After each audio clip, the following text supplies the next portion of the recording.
Hello, you beautiful people. How's it going? Happy Friday. Happy Friday. Happy Friday. Oh my gosh. Happy Friday. Friday, the 19th of January, 2018. All right. So this is post Pilates hair.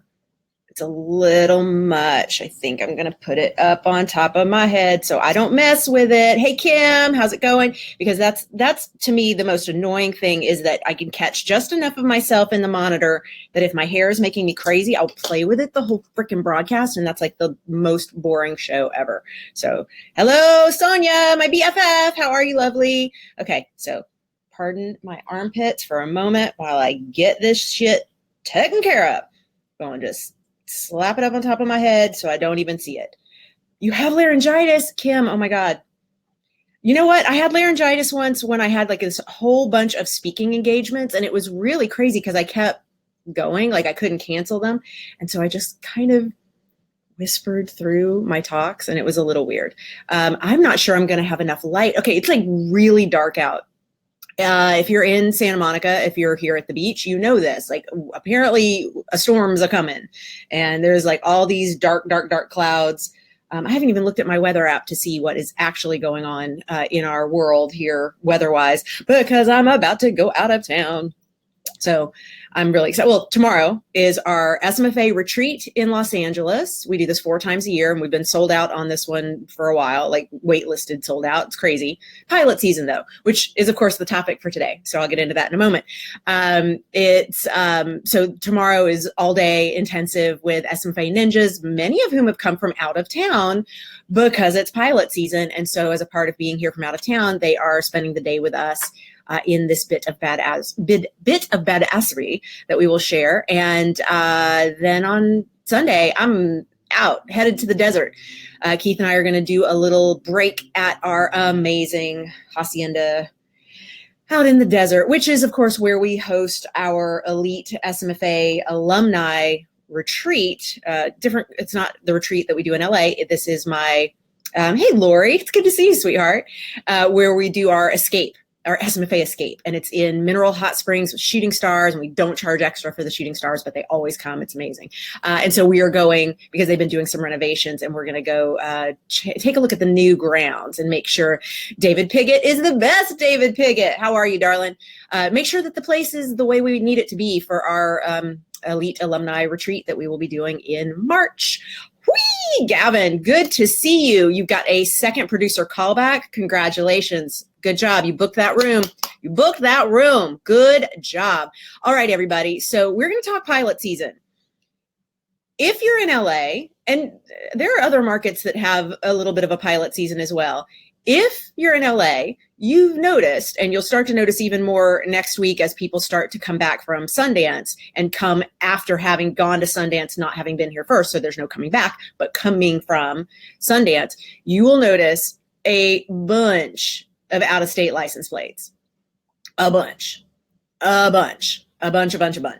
You will also notice a bunch of apartment buildings with no vacancies, because a lot of places that will have vacancies by April, because everybody who is here for pilot season goes away, are all filled up right now. And so this is where like everybody comes into town because it's pilot season, and we've got this nice 3-month period where the getting's good.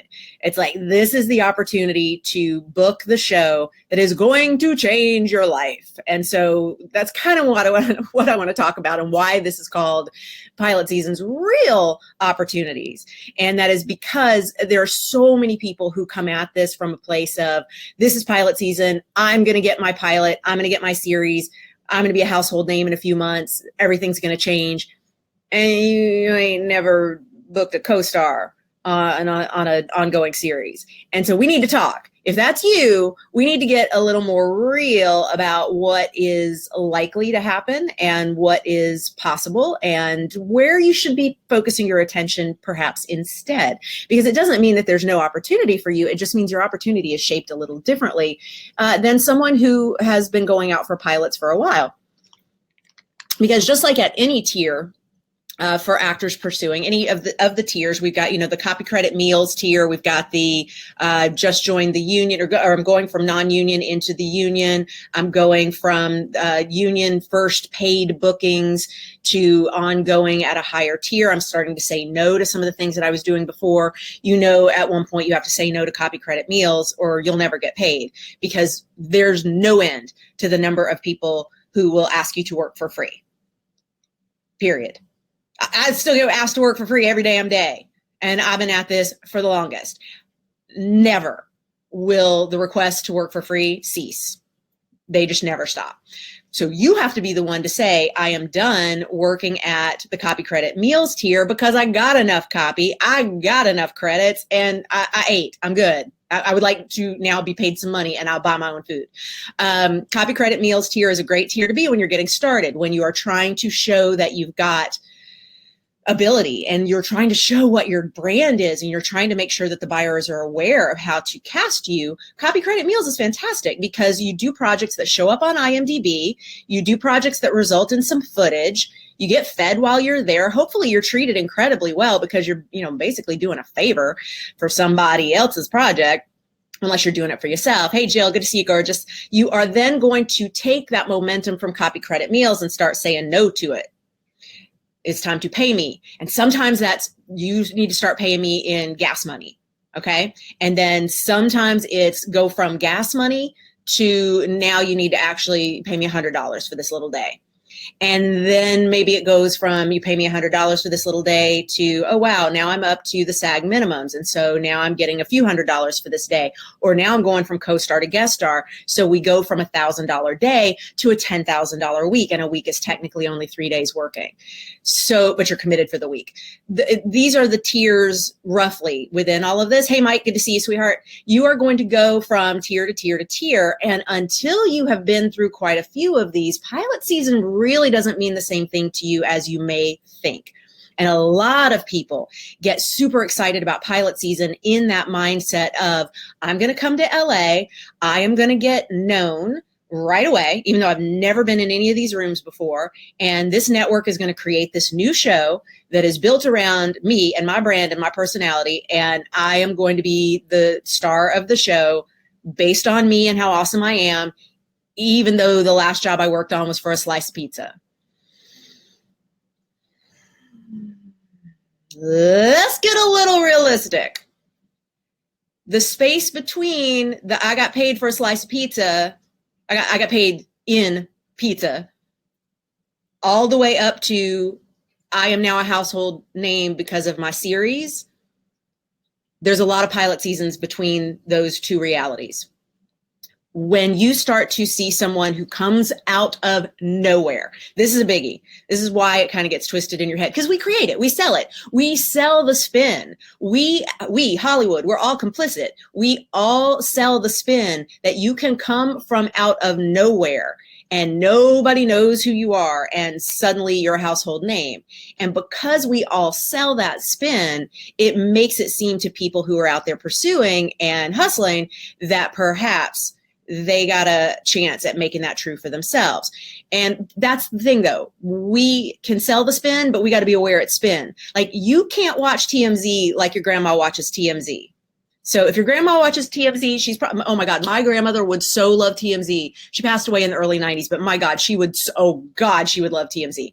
When you're watching TMZ, you need to be taking a look at it from a place of that person's publicist coordinated with the TMZ people to be at that intersection, to take that picture at that moment, to capture her, not in her makeup, in her juicy sweat, so that she could appear more relatable, because she needs to be in the news right this second. And news, of course, TMZ needs to be in the news right this second because we are negotiating a contract for her on this show or for this film or for this endorsement deal.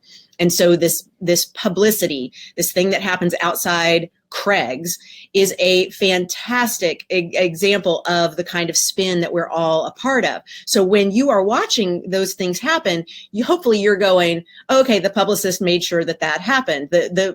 It's not like TMZ is hanging out at LAX waiting to see a famous person, although they are waiting until the radio guy comes on and says, okay, your celebrity is at gate such and such, or checking in at such and such, or coming through security at such and such, because those have been arranged by the publicist. It's only if there's a scandal and nobody wants to be seen that they've actually been pounced on. But just the other day, I was coming home from lunch with a fellow casting director, and I was walking down Montana, and sure enough, there's 3-4 paparazzi right there with their huge ass lenses. And I'm like, they're shooting past me, obviously. They're shooting past me, and I'm walking down the sidewalk toward them going, okay, so what's behind me that someone's coming out of or going into that there? And I'm like, oh, it's the doggy grooming place. And I turn around and I see the person who's coming out or going in or whatever, and the handlers and the SUV and the dark windows and the whatever and all that. Those guys were specifically contracted to be a certain amount of distance from this happening.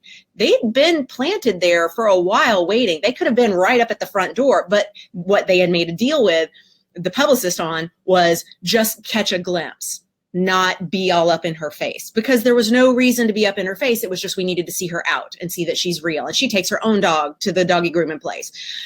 All of this shit is manufactured, you guys. So please make sure that you are keeping all that in mind when you start thinking of things like pilot season and you go, oh my God, I got a chance at a pilot because I've ever been paid to act. There's a lot of being paid to act and working up through the tiers and becoming known in more rooms and more rooms and more rooms before the moment of my name is on a list at network.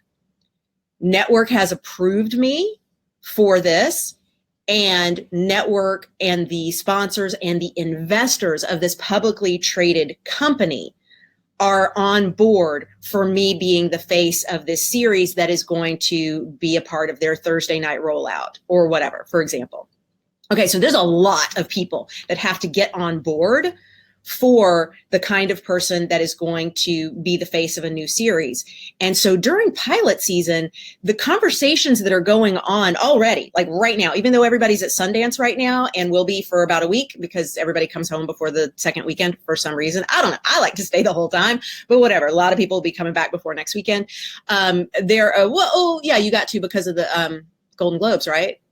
No, was the Golden Globes what we just had?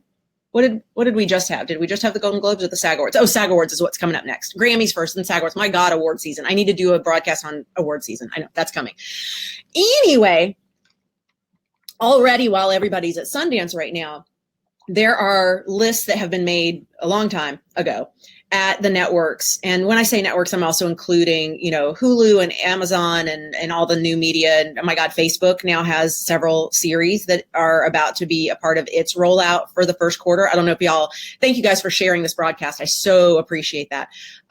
There is an SMFA hot sheet. My team is on here. Y'all, if you could pop in the link to the dojo where people can sign up to get an SMFA hot sheet, that would be great. Not an SMFA hot sheet. You can get all the SMFA hot sheets. There's dozens of them. The self-management for actors hot sheets are available for free. For the price of an email address. So yeah, let me email you shit. Okay, I'm going to inspire you in your inbox and you get all these free hot sheets. You're welcome. So go there and get the latest show sheet. The 22, 23, 24 page hot sheet on the television series that are currently casting and in active pre-production right this second, or in active production. Pages and pages and pages and pages. There are several shows that are being, Mimi, if you could do just to the dojo rather than the long link, because that link is different depending on if they have a login already or not. So just to the dojo, and then when they click it, it'll verify which side of that link they need to be on. Thank you so much, sweetheart. If you're able to go and take a look at that show sheet, you'll see that even Facebook has some series coming up and in development, which is crazy. Like everywhere we can now watch television series. Like pilot season is legit going on all over the place. And everybody out there at all these networks has a list of people that they're excited about. How do they come up with that list of people they're excited about? You could be on it and not even know it. Deb, you're probably on it somewhere. I would not doubt it. I would not doubt, Deb Unger, I would not doubt your name is probably on lists at networks already. I absolutely believe that. Whether or not that will have an impact for you this pilot season, don't know, remains to be seen. But I'm willing to bet if your name is already on a list, multiple lists at networks. And thank you, John. Appreciate it, sweetheart. And there will be payoff to come because it takes a while. It takes a while. Like Allie Bree, I cast her a decade plus ago. I cast her in a master's thesis film for USC in 2006, like a long time ago. And her name started rising up through those types of experiences, doing these really fantastic low budget student projects, ones with like the fact that I was hired as a casting director on a master's thesis film for USC. They have a budget. So that's why if you are choosing what copy credit meals projects you want to do, get picky. Get really strategic about it. Pick the things that you want to do based on where they could go and where those filmmakers could go. And if it's at a school that has a budget for hiring a casting director, that's a good sign because that means that that filmmaker is more invested in where this thing is going to go. Thank you, Ken. I appreciate it, sweetheart. Of where that's going to go, which is going to benefit you for lots of reasons. It's going to be fantastic footage. It's hopefully going to be a credit that looks really great on your resume. That filmmaker is going to go on to do cool shit rather than if it's not a film school, it's just a film program or not even a program, a film class at a college. Copy credit meals is a different deal because then, the footage may look like shit. It may be like boom shadow across your face the whole time. They may not even finish it. So you may never even see it up on IMDb, much less ever have the footage yourself to use from it. Like, so what's the benefit for you in any of this, except that piece of pizza you got on the set? It was probably cold. And then you don't even have the benefit of, well, I worked with such and such at the beginning of her career. So I want you to notice that things are starting to happen way before you think they are. So Allie Bree, perfect example. She, I think first big series we're going to say was Community. To us, she was a household name long before that because I had cast her long before that and we knew her and continued to watch as she was moving forward with larger roles and going from obviously student films, copy credit meals to things that we're paying and moving up through her trajectory through the tiers was absolutely what you would expect. But she's getting a little more heat and a little more heat. And then she's a series regular on Community. And then as these things continue for her, she's now, when that series ends, immediately on a list for what's going to be the next thing. Where are we going to take her next? And I believe that if you think about where you're headed, this is part of why you'll see I am so strict is the wrong word, but so insistent that you get clear on where you want to be as a storyteller several tiers from now, right now. Because somebody's making a list about who they want on whatever kind of show. Like somebody is writing the list for whatever next year's Glow is going to be right now. And they are making up a list of people that excite them. And they're making that list off film festivals they've attended, shit they've watched on the internet, plays they've gone to see, and audition footage. Get this, audition footage, including self-taped audition footage for people who didn't get cast in things. Let me wait a second, let that sink in. I want you to really think about that. As we are making our lists of who we're interested in for projects that you don't even know exist yet, and we try to get out ahead of that as much as possible. That's why I create the show sheet. I try to help y'all see what's coming, but there's only so much information they give us early on. There is stuff being conceived of right this second. You have no idea that could be 100% made for you.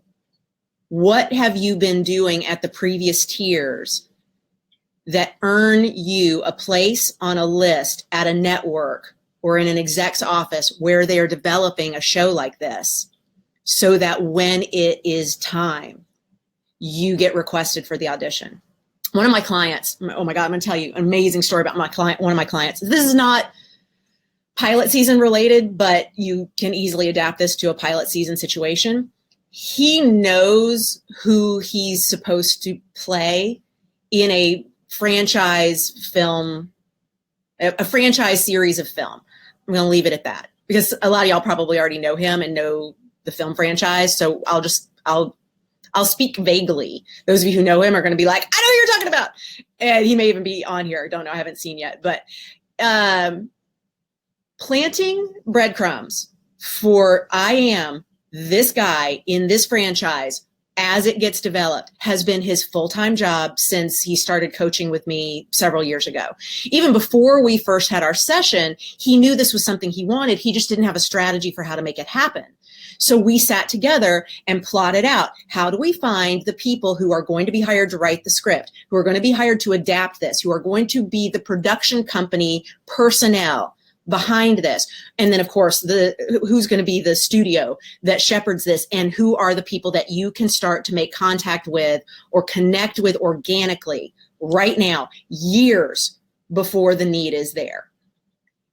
Start getting these fuckers falling in love with you and watching you on social media. For him in particular, social media is not for everybody. It doesn't necessarily help you depending on your brand. It did for him. And I said, they need to be watching you training as if you are building your body for the role that you know you were born to play, and that they are going to start to see, oh my God, this kid has to be brought in the room.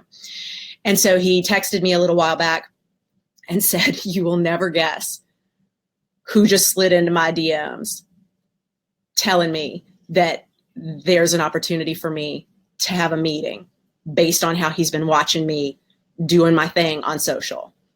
And it was the director for this franchise, has been watching him. And of course he knew. He's been watching him and just being like, I'm keeping my cool. I'm keeping my cool. I'm going to keep doing what I'm doing. I'm going to keep showing you that I'm your guy. Not in a schmacky, hey, I'm your guy. Not in a, I'm going to postcard you and say, don't you believe I'm the next so-and-so? No. So you're watching me as if I am that name actor who's working with trainer to be in shape for this role that I'm going to take, that's going to take me on location for 4 or 5 months. That's the kind of shit that you need to be doing for several pilot seasons away from now, right now.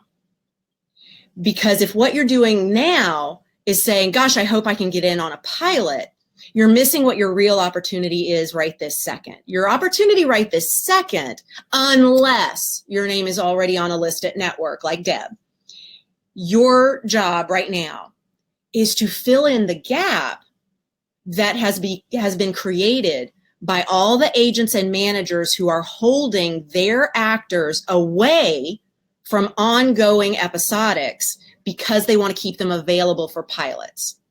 I'll let that land for a second, and then I'm going to explain with more words what I mean by that. Cool. Is this good? Yeah. Awesome. I'm catching up with your comments now on the screen here. Thank you guys for sharing this. I really appreciate it. Very cool. Awesome. Yeah, Aaron, you had a conversation about this with a non-actor friend just today. Yeah, got that. Oh, I forget. I'm supposed to be able to put comments up here. Catherine, excited to see your live video today. Been following you on Twitter. Woo! I love me some Twitter. Right? Lisa, whoa. I know, I forget I have this very cool little feature over here where I can throw your faces up here with mine.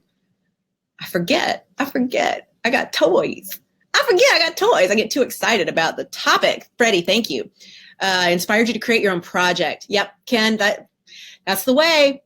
That's the way, man. Show them that they should invest in you by investing in yourself. Oh, for fuck's sake. If you invest in yourself in front of them, they go, oh my God, what a good idea you just had. I think I'm going to invest in you too. Jasmine, is it really your first time here live? You've been with me forever. Glad you're here live. Hooray. Hooray. All right, so let's go back and talk a little bit more about that whole gap that is being left by the name actors or the actors whose names have gone on to those lists. Got it? Okay, got to put this up. Those of y'all who were here for the Brand Prov Jam last week. Da-da-da. Oh, good, Christy. I'm glad. Last month. We did that in December, didn't we, Ryan? We did that. Yes. Okay, so here we go. Lisa, I'm going to tell you more. Oh, that's my phone. I'm going to tell you more about this opportunity. This is the ninja move right now. Unless your name is already on those lists at network, which you would start to know, you would start to have a sense that that's happening. Like you start to realize, oh, they are grooming me. They are preparing me for next season when I am going to actually test at network for series regular in a pilot. The way you know that that's a possibility is because the season before you were brought in for either very large recurring roles, top of show guest star, or series regular in ongoing series. Do you see how that is the step right before pilot season, creating its own show around you? You see that, how one level down from that is the pilot season before you were going in on series regular, top of show guest, large recurring on existing series. If you didn't do that last year, hopefully you're going to do that this year. And then next year, you're going to have a true pilot season. Got that? Let's go down from there. If you have not had a pilot season in which you were going out for top of show, large recurring, series regular on ongoing shows, the level before that comes in before that is you're going in for these existing ongoing series, not pilots, for either small recurring or not top of show guest, but guest star. Got that? Guest star, small recurring, meaning recurring role, but small, but it's in a bunch of episodes, or a guest star role, but not top of show. Then below that, we've got the co-stars. Co-star land is where most people live. You could spend your entire career at co-star land. No shade on that. No shade on that. Oh my God, you can spend your entire career in co-star land and put kids through college doing it. Not a problem. It's totally fine if that's where you want to be. Just know that if all you are, and I know by saying all you are, oh my God, I'm talking about something that most actors on the planet would kill to get to be at career co-star land. So I know what I'm doing when I'm saying if all you're doing right now is working all the co-stars, you still have a few tiers to go before you're going to be able to test at network on a pilot, unless you are being asked to do a co-star role on the pilot, which means you're not actually being cast during pilot season. It may be happening during pilot season, but you're not being cast on a pilot to be a part of the series. You're just being cast as a co-star on the pilot, which is fine. It's no different than being cast as a co-star on any show. And you can hope that it's magic and you actually get the Gunther on Friends opportunity to go from being a non-speaking co-star on the pilot to having 10 years as a recurring character on the number one show for a decade. Not bad, but that's an anomaly. That's not the way it typically goes. So far more likely, if you're at co-star land, what your goal is during pilot season, pay attention, people. If you are at co-star land, your goal during pilot season is to move up, got this? Move up from co-star to guest star on the ongoing episodics. You may be saying, what does this have to do with pilot season? It's my goal always to go from co-star to guest star. Why is pilot season some great opportunity for me? That is why today's Bond Blast was called The Truth About Pilot Season, and that's why this broadcast is called Pilot Season's Real Opportunities. Right here. Pilot Season's Real Opportunity, if you are a career co-star, are that you get to step in, right? You get to step in to guest star level opportunities because people who are currently going out for series regular, large recurring, top of show guest in ongoing episodics, right? All year long, that's what they do, right? Right now, their agents are like, I am not letting you take a top of show guest or large recurring or series regular on some existing series when there are pilots casting. Hear that. Hear that. Hear that. Hear that. If I'm your agent and last year you got auditions for series regular, top of show guest, large recurring on existing episodics, I know your name is on a list at networks for a pilot. And if I say yes as your agent and let you go say yes to a series regular on an existing show that may be in season 7, and maybe it's going to die next year. So maybe you got 1 year ahead of you, okay, as this series regular. It's good money, and I know I'm basically telling you to say no to something really fantastic, and you as an actor are going to be like, oh, sweet Jesus, do I trust you? Which is why I so want you to have a hell yes rep that you trust, especially at this moment, but at every moment, because you have to trust that I am asking you to say no, and this is I as an agent, which I'm not, but we're playing that. I am asking you to say no to this opportunity because if you get the pilot, what happens on the pilot? Millions and millions and millions and millions and millions and millions of dollars for you, and therefore for me, your agent. And now you're a household name. And now when you're on hiatus, you're doing major feature films, and we've had a huge tier jump that we don't get if you keep saying yes to the tier before that. Oh, is that exactly the same? Is that exactly the same as me telling you to stop saying yes to pizza when it is time to get paid gas money? It is exactly the same. It is exactly the same. At every tier, it is exactly the same, which is why I want you getting used to it at the very beginning, because this does not go away. These tier-related issues may shift in terms of how high the stakes are and how many zeros are on your paycheck, but the issue is still the same. So your opportunity, if you are at the co-star level right now, is to move up to guest star, which means saying no to co-star, because the guest stars are going to be moving up to recurring, but they have to say no to guest star to do that. And that means the recurring are moving up to series regular on existing shows, which means they have to be willing to say no to recurring because they want the series regular contract. And those who were getting all of those upper tier ongoing episodic opportunities last year, all through the year, have got to trust and believe and say no so they can go out for pilot season. So because agents are smart and they want to make money and they want their client to make money, they're going to be saying no to the things that cause a cascading of opportunities to become available all through the tiers, which means this is the time of year where you step it up and say, the way I am going to move into this next tier opportunity is by being available for the ongoing shows. So you don't need to have your eye on the ball of pilot season right now, unless you had a year last year that included testing for series regular and large recurring, not testing, going out for series, well, you would test anyway, even if it's not a pilot, but different vernacular.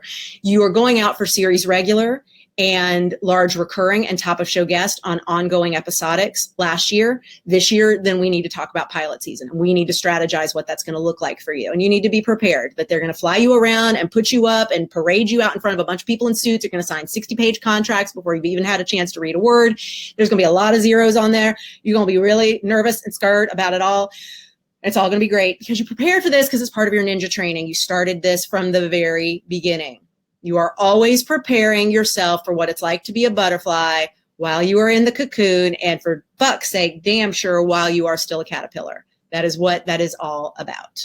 That's the self-management for actors 101 right there. What questions do y'all have about this? Are you seeing where that space is? Yeah, Sonia, you get that? You get that? You really see that? I have a grape. I have 2 grapes. I'm going to eat them. I forgot to eat my grapes. I mean, I ate all my grapes except for 2 before we started. And I just realized that would feel really good. I would like my blood sugar to go up. So that's what I'm going to do. Awesome. I'm so glad. Good, Darcy. Oops. Thanks, Ariel. Good. Oh, yeah, Lisa. Got it. Look at y'all. I'm rotating y'all through here. This is so good. Yeah, makes sense? Awesome. Yay. Love it. Fabulous. Gavin, a work session is going to depend project to project, but generally a work session is you're going to get paid to go in and work the material with the team. So it's better than an audition because you are being paid for your time to be there, but you still don't have the role necessarily. Contract varies, but in general, that's what you're looking for with that. But check the contract to be sure exactly what work session means for you. Am I hearing that it's a great opportunity for all levels? Yes, Terry, because there's more work going on than any other time of the year. And let's talk about that for a second. Jill, for what? For what? At minimum, you need a hell yes agent for what? For which part of it? I mean, in general, you need a hell yes agent always because there are so many advantages to having a hell yes agent, but at certain tiers, you don't need an agent at all. I mean, you can get one, but you can also get all of the work that they would get you on your own. And you kind of don't want an agent that's focused on projects that only earn him $10. Because if you're still working at the $100 a day gig, that's $10 for your agent. Like that's an agent who's working on small money and they've got to make a living. So they need to be looking at people that are at least making SAG minimums and not the low budget ones. So, but a hell yes agent always is helpful. No question. So let's go to, what did I say? What I was going to do? Yes, Terry, a great opportunity for all levels. Okay. So now I have great pulp in my teeth. That was brilliant. I know, isn't this amazing? Thanks you guys for sharing. I see we have a big audience right now. I appreciate it. All right, so here we go on the issue of why this is opportunities everywhere and why there are so many things going on during pilot season. Yes, pilots are casting and shooting all year round and everywhere in the world. Fact. Yes, but as long as there are upfronts, there will be a pilot season and it will mostly be in LA. And pilot season is generally from the end of Sundance, which is next week, even though technically Sundance goes through the 28th, 29th, I think, officially done. Pilot season starts next week because everyone's at Sundance right now, and then we'll come back to the office for a short week next week. So things are going to get started right now for pilots. I mean, like right now is the 19th of January. Seriously, after this weekend is over, pilot season, bam, we're off to the races. And there are already some pilots casting. There are already some pilots shooting because it's happening year round anywhere in the world. However, most of them will be done from the period of right after Sundance through to, it depends. It depends on how many there are, how quickly the contracts get done and the people get cast, how little recasting there is to do after that initial pilot is shot, because there's a lot of casting, recasting, you know, somebody fired at a table read. It's just, and don't ever take that personally. If you're the guy fired at the table read, it's because there's somebody in a $2,000 suit who does not believe he has earned his right to have a $2,000 suit unless he fires somebody. It's not personal. Just please, just trust and believe that you were on that list. You got to that table read. You will get to another. I mean, unless you were just a fuck nut and got yourself fired because you were stupid, it's usually not about you. So when you go through and take a look at how pilots are populating, we get into a situation around first couple weeks of March where we start getting very clear on when pilot season is going to end. Because pilot season can go through St. Patrick's Day. Pilot season can go another week past that. Pilot season can go another week past that. Like we could actually hit April in pilot season. By then, though, we're done. So we don't know if pilot season is going to be a short pilot season, which means done in the early part of March, or if it's going to extend all the way to April, because 1st of April, because a lot of that depends on how stuff is staying cast, if it's getting recast, how the early feedback is flowing, how many series there are, how many people they had to push for the schedule for the availability to get the star that they wanted, and are they willing to hold and wait, and that means everybody's contract is delayed. There's a whole lot of elements to it. But the reason that it'll be done by 1st of April, which is why drop season is always that last week of March, first week of April, is because, and drop season, if you're unfamiliar with it, you can just Google Bonnie Gillespie drop season, or someone on my team could probably put the link in the comments here to where I've previously talked about drop season, agent drop season. I think I've even got a YouTube video up. If you've not subscribed at my YouTube channel, why would you do that to yourself? Go subscribe at my YouTube channel. I put these replays up there. We keep the comments open at my Facebook page because I'm not going to chase comments all over the internet. Just one place, please. And please go check that out. If drop season is like, I don't know what that is, but in general, it's when all the agents and managers go, okay, here's who sucked during pilot season. Here's who got bad feedback. Here's who got fired. Here's who showed up drunk to set, whatever the issue is. Like, these people are not performing the way we thought they would. Drop letters go out, and then it's meeting season. And so that's when you, as an actor, need to have targeted your next Hell Yes rep so that your material comes in front of everybody right as drop season is wrapping up, and the agents and managers are making their schedule to sit down with new potential clients to determine who they want to take into mid-season, which then begins after 4th of July. Basically, we're in mid-season, episodic season after that. But meeting season is generally April to May, end of May. By Memorial Day, they're kind of done. Then you could get meetings at any time. You could shoot a pilot anytime. Blah blah blah. But we're talking about general patterns. Here's what I want you to pay attention to when it comes to why pilot season will always exist in some form or fashion, because of this thing called upfronts. And if you want to do some reading on this, Google Bonnie Gillespie upfronts, and you will learn what upfronts are and why they are a thing. Because the majority of television networks are, in fact, publicly traded corporations. They are television stations that are owned by publicly traded corporations. There are investors, and these investors love doing shit with celebrities. Oh my God. The suits and the money people love doing shit with celebrities. So they throw this party in New York every May called Upfronts.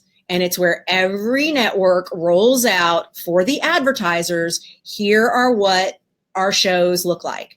And they will show some little clip of the show. They may show an entire episode. It depends on how much has been done and how they're feeling about it. They'll trot out the celebrities and also a director or two, some producers, some writers, below the line people, maybe. But it's, believe me, this shit's all about the celebrities. And by the way, you high tier people, please keep this in mind, especially if you're an introvert. Please keep this in mind. You may have the life of your dreams booking a series regular on a pilot, and you're so excited because this means your life is forever changed. And now you get to be a series regular in a pilot. And oh my God, how cool is my life? And I can just do what I want. You about to be trotted out in front of all the advertisers during upfronts. And this is full on dance monkey dance. You got to put on your best extroverted face, and you got to, oh my God, it's like junkets when films come out. Like, it's exhausting, and you got to be able to put that on. You got to be able to put that show on and bring it and kiss the ass of all the advertisers and make all the suits feel important. And whoo, that's a show. That's where you really do your acting. It's not on the sound stage. It is not on the set. It's at upfronts for a lot of people, but it's part of the job. It's part of the job, because what happens during upfronts is they trot out all of the celebrities. And of course, at this point, you're hoping that's you, because you just booked this series and you're like, oh, you're the one with all the buzz because you've been on this list for so many years. And people are like, oh, finally, we get to see the breakout role for this person. It's so exciting. Oh my God, this series, it has a lot of buzz. Like, ooh, what's it all about? Well, it's because the director had this little thing over at Sundance, and oh my gosh, nobody thought it would go anywhere, but look what happened. All that shit is what we want to start cooking right now to get you there in a couple of years of pilot season, right? You go to upfronts, and the advertisers, after seeing this presentation of all these shows, buy ad space up front. That's what the upfronts are. It's very literal. Advertisers invest in a television series upfront. And if the advertiser spends enough money so that the series is paid for upfront, then that series will be given much more time to find its audience. So if you've ever wondered, why did a show get canceled quickly when it was actually really good, versus why did a show get to stay on an entire season when it sucks? It's because the advertisers paid for it during upfronts. Therefore, it could stay on all season, no matter how craptastic it was, because they weren't losing money by running that show. They had already paid for all the work to happen. The spots were paid for by advertisers. So let's see if maybe we can make some more money back on this thing. Let's see if maybe we could figure out and do some retooling and find a hook for it. And then when it's something that it was brilliant but got canceled in that, there used to be a series on Bravo called Brilliant but Canceled. It was one of my favorite series because it was all about the shows that were only given 1 or 2 episodes, maybe 6, that were phenomenal but canceled too soon. Because there was a time where finding your audience was it wasn't a thing. Today, with the proliferation of networks and so much new media, and now your audience actually only needs to be 1 million people. And I know, your audience only needs to be 1 million people. But that's a big difference than the Seinfeld, Friends, ER days when we think of must-see TV Thursday nights on NBC. It's very different today. Your audience of 1 million, you're good. In a lot of cases, and now not just because the advertisers have spent the upfront money, but because of upfronts and because there will always be this week to 10-day period in New York that takes place in May, there will always be a pilot season. And that is the only reason that we have this amazing period of time, this 3-month window of pilot season in which things are frantic and crazy all over the world, because it affects everybody. Even if you're in a market that doesn't have pilots, everyone's schedule is affected by pilot season. Therefore, you feel the impact no matter where you live. And even if you're just a commercial actor, you're like, I don't even do theatrical. I do plays, maybe. I do industrials. You are still going to feel the pressure of it because someone on the set, someone in the crew, someone at your agency is going to be feeling the pressure of what goes on during pilot season and how busy it is and how frantic it is and how many appointments people at higher tiers have stacked back to back to back to back to back, and they got to be able to make it work. Oh, are you, Sonia? Awesome. Cool. Great. Hillary, good. Glad I can blow your mind, girl. Glad this is helpful. Thank you, guys. What questions do you have for me about pilot season, your secret opportunities, upfronts? It's 111 people watching right this second. I love all those ones. We did a numerology broadcast in the private dojo Facebook group earlier this week. Oh my God, that was so much fun. Got my woo-woo on. What questions might y'all have for me about all this goodness? Anybody here from out of state, out of the country for pilot season at tomorrow's SMFA retreat? Which someone from my team, could you put up the link for the retreat for April? Because we are going to be doing another retreat in LA, April 28th. I think we're confirmed on that timeline. We sold out our LA retreat just now for right this second, meaning for tomorrow. We sold it out like a week ago, 2 weeks ago. Oh my God, more than 2-3 weeks ago. So we're at a point where people are just like coming in town. Boom, boom. You're watching from Australia, watching from New Zealand. Love all that. Awesome. You love when I start talking about numerology. Oh, Kirst, when you get in the dojo Facebook group, go find the replay of that broadcast. It was like 2 hours plus. We geeked out and did everybody's numbers. It was so cool. Anyway, when my team pops in the comments here, a link for you to register for the April SMFA retreat. If you want to grab your spot, I recommend that you do, because they definitely the spots will go. They'll fill up. Yeah, Lori, it's so funny how this numerology thing has come back around and people keep asking about it. And I'm like, somewhere my mom is loving this.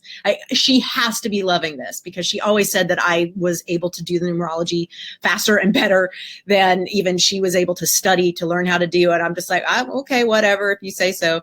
And So now I've got coaching clients who are contacting me wanting to do the numbers. And I'm like, okay, let's do it. There we go. Thank you, team. Thank you, Erin. Thank you, Mimi. Thank you, Losi. Appreciate you, lovely ladies. I think we are expanding our team. If you would like to work for Team Cricket Feet, you may want to reach out. We may be looking for some new blood because we're growing. On that, I am headed to Chicago, New York, Toronto in May.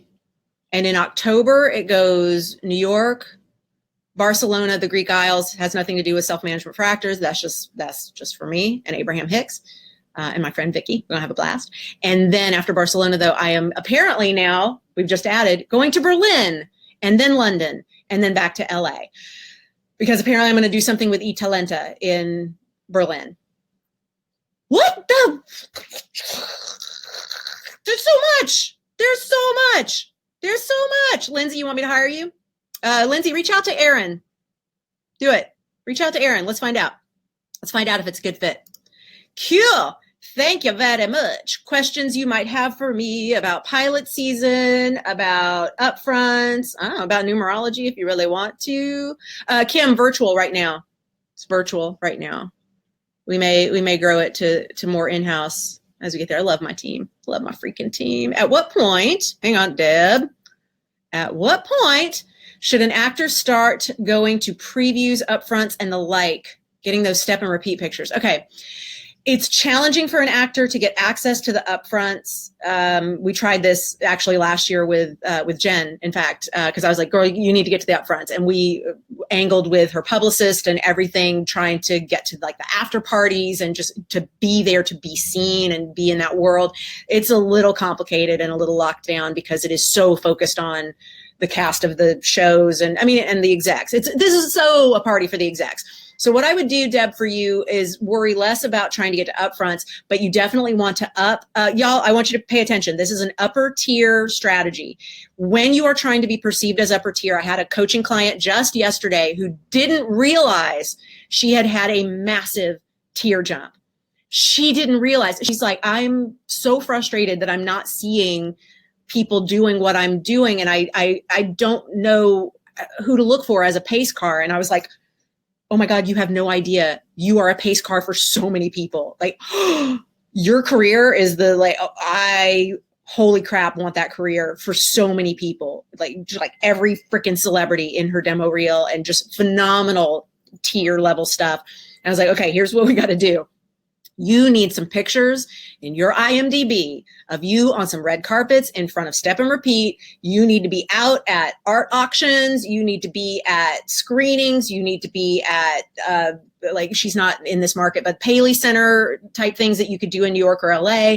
You need to be at any of the events where somebody could snap a picture of you. And she's like, yeah, but with the last film, my role, I didn't get invited to the premiere. And I'm like, oh, no. Let's be clear. It's not premieres of your stuff that only have weight. Obviously they do have weight, but you get yourself out to any red carpet. As they say in the industry, you want to go to the opening of an envelope. If something is opening, you show up. You get a publicist to get you in at all those places so that you are photographed. And if you're like, oh, well, they're not going to put my picture up in the gallery because I have nothing to do with this project. That is what your friend with an iPhone is for.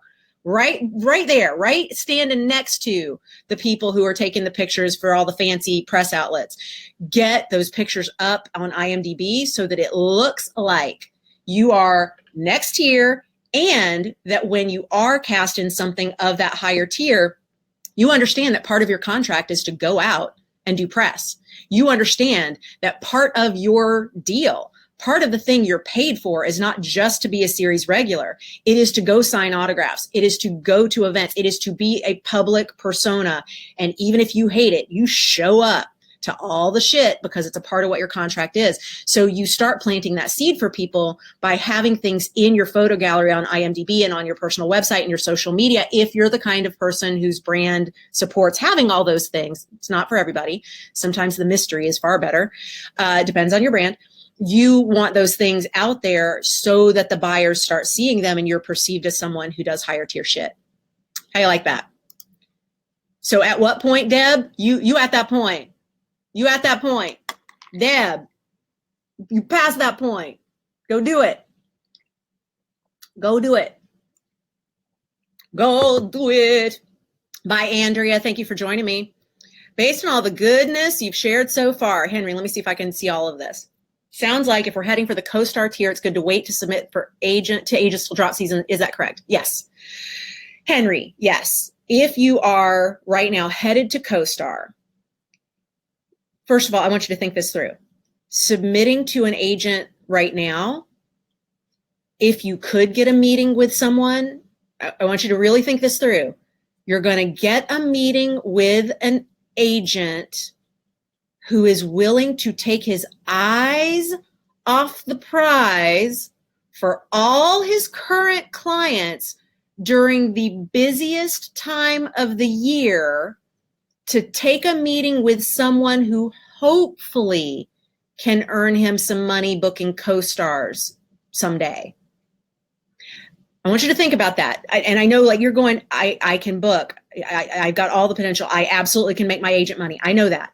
But you want an agent who, when you're on his roster, does not stop hustling for you to go take a meeting with someone who only has first tier work on his resume during the busiest time of the year.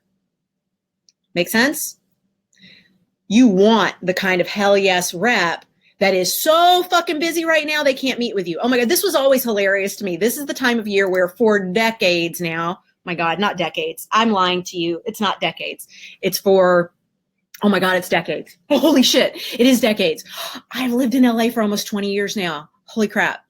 More than if you add the first time I was here. Okay, fine. For nearly 20 years now, casting director workshops, which less so now because of the law and changing things and making access something that is far better managed, which I love. So much good going on with that. And it's happening in other markets too. So yay. Thank you, baby Jesus. The thing with the workshops that was always fascinating to me was this time of year, workshops will go, this is the only opportunity to see agent so-and-so during pilot season. And I'm like, I don't want to meet an agent that I can meet during pilot season. I want an agent who is so fucking busy during pilot season working for their current clients that they're going to be there for me at drop season and meeting season. And we'll be able to talk about how busy we both were during pilot season. But if there's somebody who's got all the time in the world to whore around doing workshops and taking meetings during pilot season, what the hell are you doing for your current clients? Think about it. Just think about it. Sure, there are people like me who don't sleep and they can do a lot more things because if you don't sleep, you basically get an extra day a week. So you can do more stuff. I'll give you that. But just be thinking about it. Mm-hmm. Tara. Wait, let me go up here. Tara, big comment. Let me see if I can see everything. Prepping for drop season, meeting season. If you have a hell yes manager, do you do any agent targeting yourself or rely on their expertise and connections? Tara, great question. Love it. Love it. Most managers, gosh, this is a tough one. I can't lead off by saying most managers. If you're in Los Angeles, we're talking, what are the numbers now? Like 760 management firms, thereabouts. Let's think about that. Let's think about that for a second. 200 and something, 200, it may also be 60 something. I got to look up the numbers because we got the retreat tomorrow and I know I'm going to have to talk about this. Between agencies and management firms in Los Angeles alone, we got 1,000+ companies. That's a lot. That's a lot. That's a lot. All right. So for me to say most managers, that's a challenge because it may be the majority of managers, but okay, I'm going to say most managers make it a part of their job to help you get meetings at agencies that they love doing business with and that would be a good fit for you. Most. They should. They should. But then there's that coffee bean manager, and I know I'm not saying that's what yours is, Tara, because you've already said your manager's a hell yes manager, but there's the coffee bean manager, and you know what I'm talking about. It doesn't have to be a coffee bean. It could be a Starbucks, whatever. It could be a bar, whatever. But it's the kind of manager that sits at a place where they can get free Wi-Fi for the price of a latte, and they click submit on all the breakdowns, spaghetti slinging, and they're basically submitting you on the same level stuff that you would be able to submit yourself. And they have way too big a roster, and they're not actually picking up the phone and pitching. They're not building relationships for you outside your existing web of trust. If you got one of those, yeah, your manager's probably not going to do a lot to try and get you with an agent.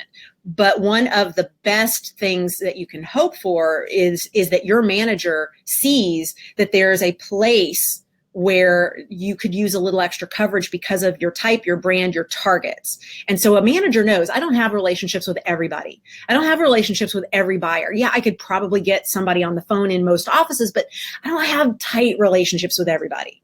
And so because of that, if you, my client, actor, also have an agent that covers these people that I can't really get in tight with yet, now we all stand to make more money because you're covered in most of the offices in your market. But if I'm not a manager who's looking to try and help you get with that kind of agent, then you as an actor kind of have to be the one to find the ways to fill in that gap. What you don't want to do is sign with an agent that has the exact same relationships as your manager, because then you're just paying two commissions for the exact same coverage. So when you're doing your self-management for actors targeting research, and Aaron, Mimi, could y'all put up the link to the how to get an agent?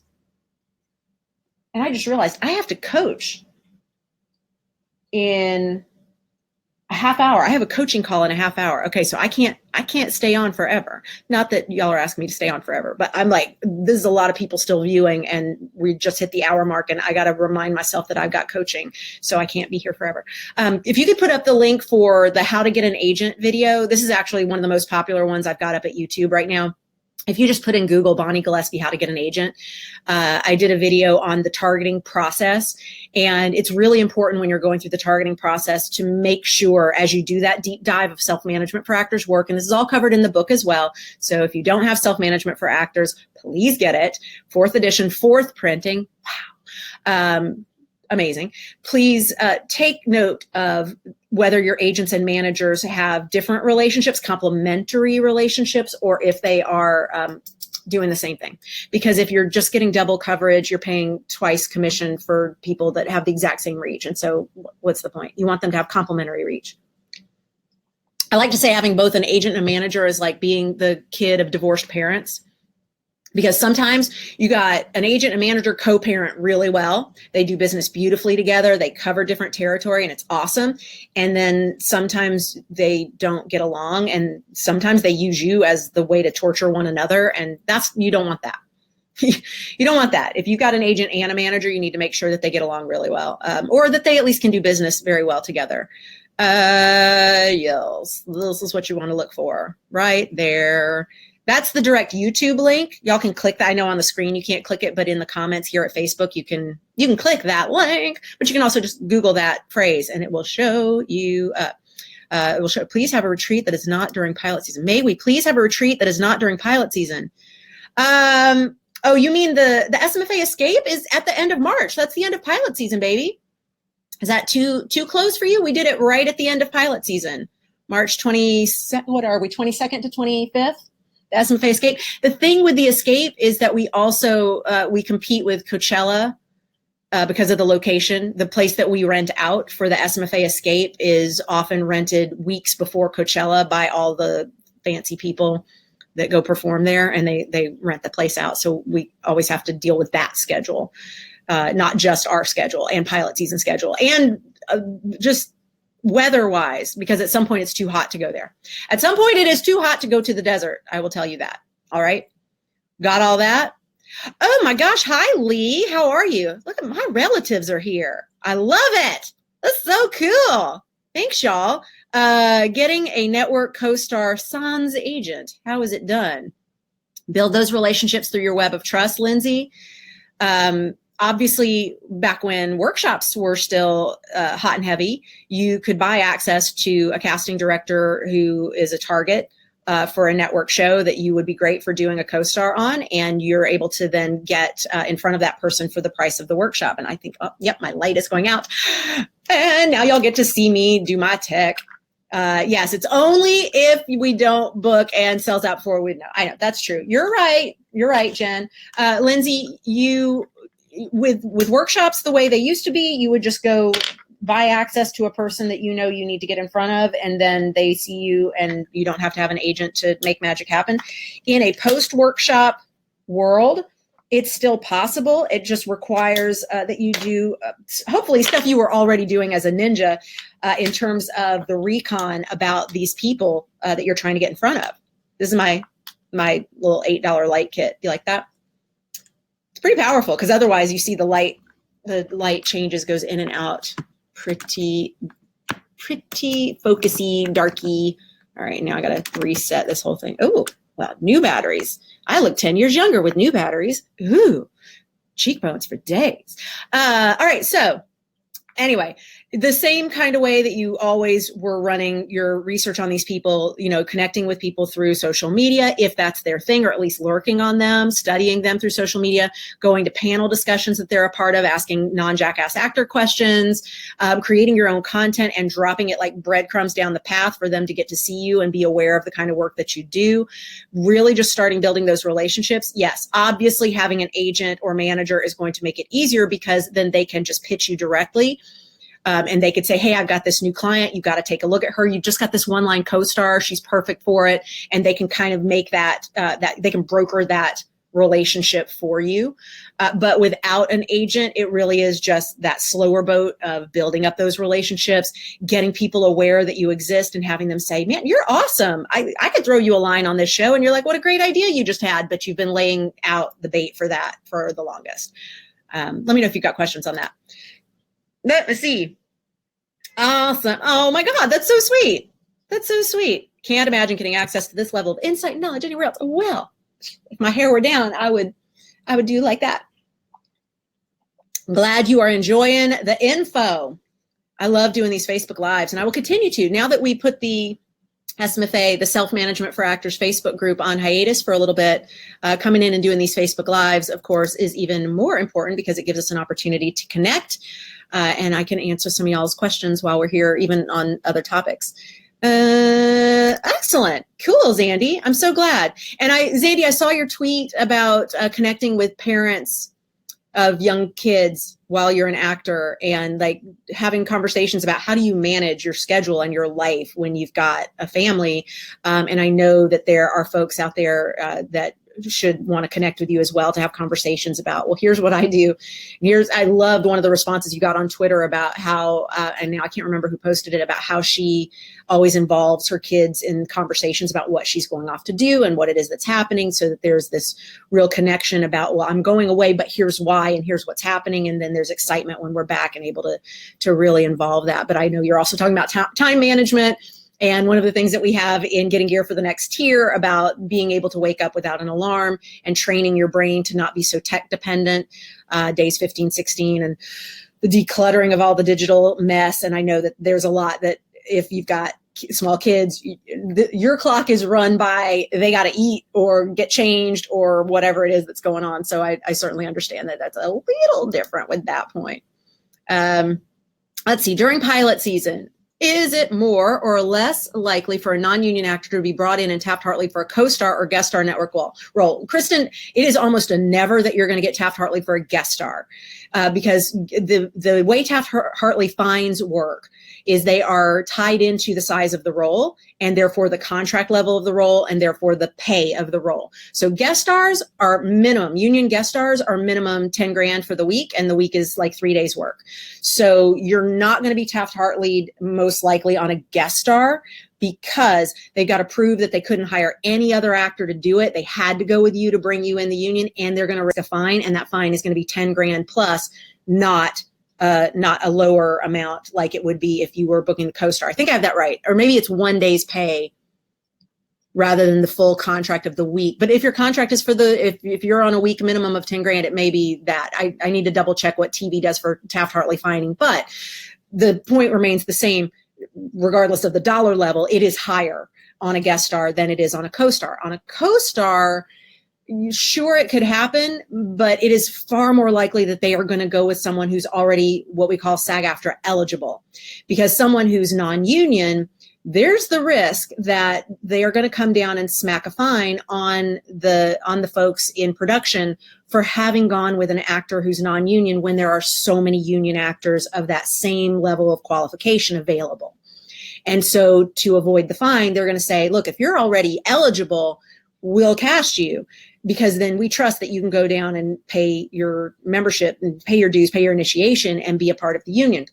But if we're in a situation where you're completely non-union, for us to take that risk, the potential fine for us is too great.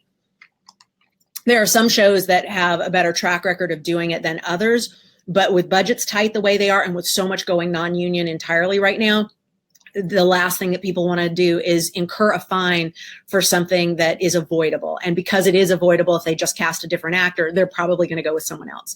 So I would say what you want to do before you start trying to compete at the co-star level on network shows is get yourself union eligible. Because at least if you're union eligible, then they don't risk the fine. Someone else already made you eligible, and your job now is to just be awesome for that role and then have that money in the bank, so that the second someone says, okay, great, now you're going to have to join, you can do it. Because, oh my God, the last thing you want is to tell people you're SAG eligible, SAG-AFTRA eligible, and then you book a role that requires that you be in the union, and then you don't have the money in the bank to actually pay the initiation fee before it shoots, and then you lose the job. Oh my God, that would be a nightmare. We don't want that. So that would be where I would put all of that. What does being SAG-AFTRA eligible mean a guest star is a bit more within reach? No, Darcy, a guest star is more within reach when you've got co-stars under your belt. So again, look at the tiers. And I know you're in Getting Gear for the next tier. So go take a look at, is it day 7? Which one's called The Climb? I think it's day 7. Every day in Getting Gear for the next tier is named after a song. I mean, is a song title, because I love music. And so every day's email has lyrics to the song. And so whichever day is called The Climb, yes, I included a freaking Miley Cyrus song in our curriculum. No judgment. I also included Lena Lovitch, Lori Kirkwood. You would love that. Lena Lovitch is a part of my curriculum. Lucky number, day 19, damn straight. Old habits die hard. If you, what's more likely is that you can make that shift. Thank you, Sonia. Day 7. You can make that shift from co-star to guest star after you have a few co-stars under your belt. With any of these tier climbs, these tier jumps, what it is that makes people more excited about hiring you and bringing you up to the next tier is that they can see momentum. They see where you're headed and know that it's an eventuality that you're going to be at that next tier anyway. So why not on this project? So it's very unlikely, if you have 0 network television credits, that you're going to suddenly be given a guest star. Because a guest star is something that people who are in co-star land for a good long while are able to build the momentum towards. So look at it that way.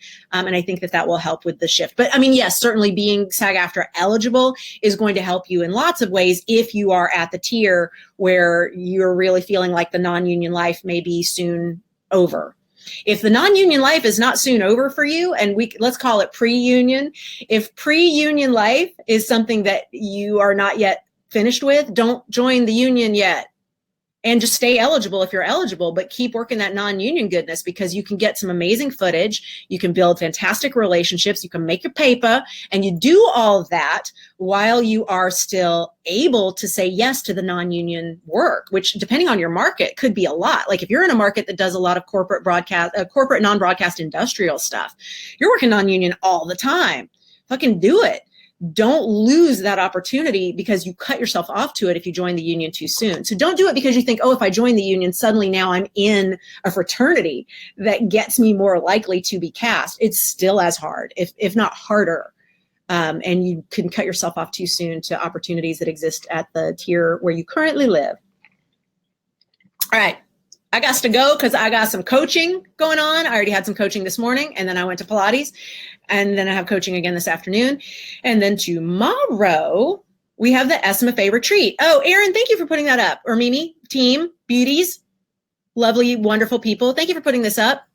Getting gear for the next year. If you want to start working with me, if you would like to create a 100-day journey toward the next year, you so want to get that momentum going, this is how you can coach with me, because now I'm only coaching people who are enrolled in Getting Gear for the Next Year. Please jump on in, get started. You can start today. We had someone new just start yesterday. I think someone enrolled today, but wants to hold and not start right away because they're at Sundance. They want to start when they get back. Totally cool. Come on in. The water's fine. This is a fantastic experience of 100 days of daily, not overwhelming, I'm going to say, but you know, it's me. So there's some overwhelming information. There's a lot. There's a lot. I don't hold back. I overload. I know there are people who go, you should probably like not put so much information into everything you do. And I'm like, nope, it's on brand. It's on brand. I am going to always over deliver, and you are going to figure out how to feed yourself and not get sick off it, because there's a lot. Because there's a lot to this business, and I want you to be able to make these kinds of decisions long term. I want you to be able to run things through the brand filter, check in with yourself about where you are and who your targets are and what your end game is, and really make some great decisions that feel good along the way. So if you want to join us in Getting Gear for the Next Year, please do. We are having a blast. There's a fantastic group of people already jamming up with me in that. Is it a little overwhelming? And you'll catch up eventually, Sonia says. You will. You'll catch up eventually. It's true. It's true, because there's going to be a day where you're going to want to binge watch, and you'll be like, okay, fine, I'm going to jump in and watch everything.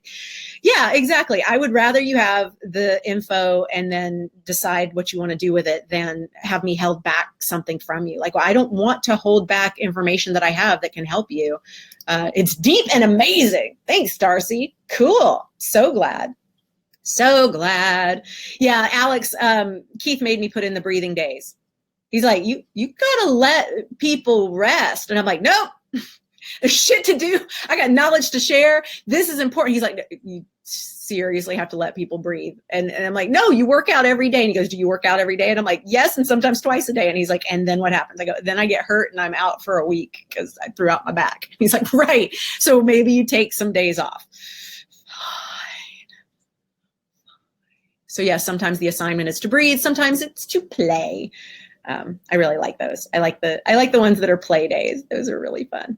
And then I require you. I'm like, you can't come in here and share in the dojo what you did today until what you did was play. And I want to know how you played.